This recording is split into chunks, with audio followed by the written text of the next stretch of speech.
السلام علیکم، میں ہوں افشاں ذکی، آپ دیکھ رہے ہیں news Pakistan dot T V. آئیے نظر ڈالتے ہیں اب تک کی کچھ اہم خبروں پر۔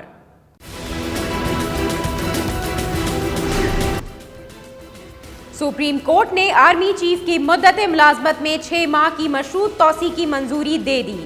عدالت نے مختصر فیصلے میں کہا کہ تحمل کا مظاہرہ کرتے ہوئے معاملہ پارلیمنٹ پر چھوڑ رہے ہیں۔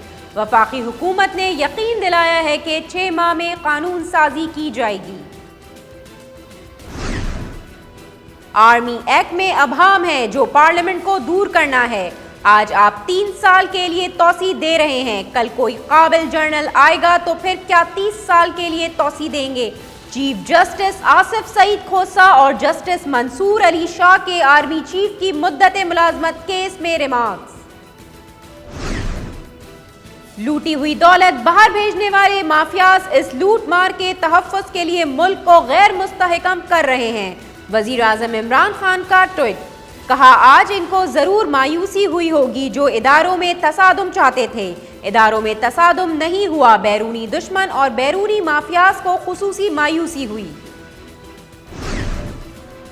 اسلام آباد کی خصوصی عدالت میں سنگین غداری کیس کی سماعت، 5 دسمبر تک موقع دے رہے ہیں۔ پرویز مشرف اپنا بیان کسی بھی دن ریکارڈ کرا لیں۔ جسٹس وقار سیٹھ کے ریمارکس، کہا 5 دسمبر کے بعد روزانہ کی بنیاد پر سماعت کریں گے۔ مسلم لیگ نون کے رانا تنویر حسین پبلک اکاؤنٹس کمیٹی کے متفقہ چیئرمین منتخب۔ رانا تنویر کا نام سردار نصر اللہ نے تجویز کیا، جبکہ مشاہد حسین نے اس کی توثیق کی۔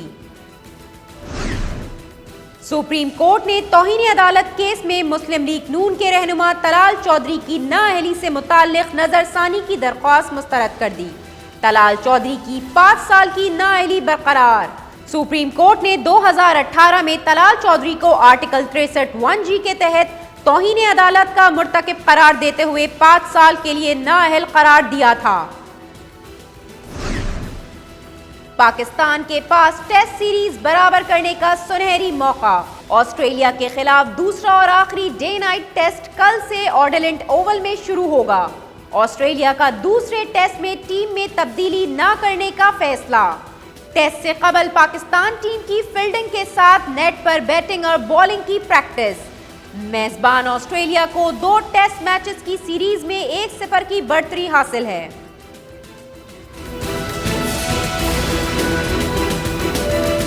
اب تک کے لیے اتنا ہی۔ مزید خبروں اور اپڈیٹس کے لیے وزٹ کیجیے ہماری ویب سائٹ newspakistan.tv۔